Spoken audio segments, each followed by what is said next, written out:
Hi everyone, thanks for joining us today. Once again, this is Michael Halpern with the next in the series of video blogs talking about vacant and abandoned properties, community blight, etc.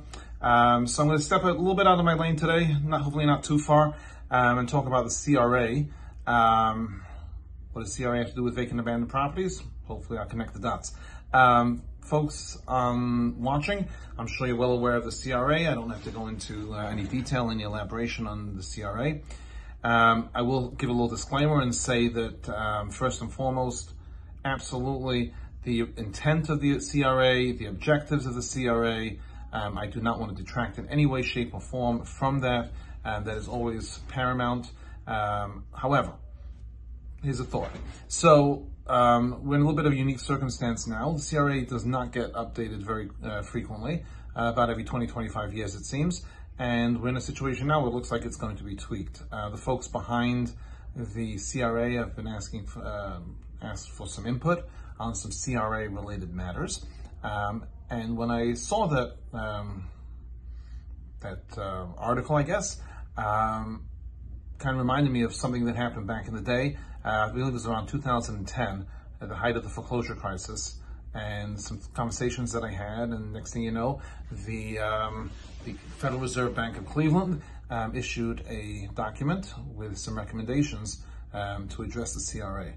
And on a very high level, it really resonated with me because it was breaking down silo walls. The folks, I was working for Safeguard, dealt with banks and mortgage companies, and the impression that I was getting was the CRA world, the folks at the banks in the CRA world really had no connection at all with the REO world, the folks dealing with these zombie foreclosures and vacant abandoned properties. And talking to local governments, what was the need at the time? At that moment, if you can just put on blinders for a second and just go back on a little time machine and go back to let's say 2009, 2010, what was needed in that in communities was to have these vacant abandoned properties addressed in a timely manner. Communities were drowning. A lot of banks, if not most of the banks, some may say all the banks, were drowning in volume. This influx of foreclosures resulting in abandonment and REO properties. What was needed from all parties was to have these properties from the banks to get them off the books and move on. From the communities to off the books sounds great, but into good hands that will return it to productive use. And it just got me thinking, like, what was needed at the time? So you got banks taking proactive actions to be in compliance with CRA.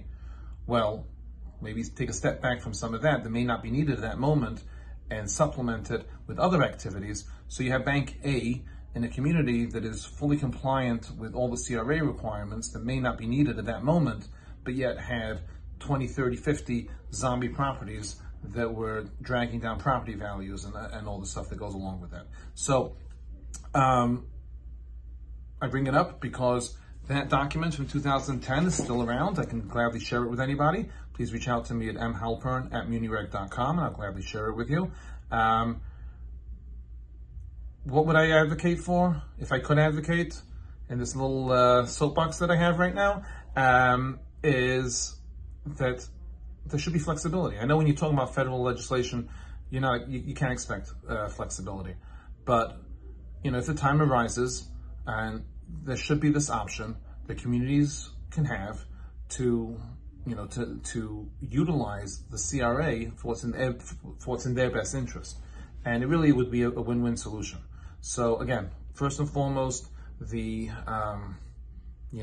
objectives and the original objectives should be front and center, paramount, and continue, but have some flexibility to allow REO activities to be considered for CRA credit, especially when that's what the community needs and that's what the community is asking for. So how do we go about promoting it? Not sure, but hopeful. Never say never. Thanks, folks. Love to have feedback. Again, mhalpern@munireg.com. Thank you very much.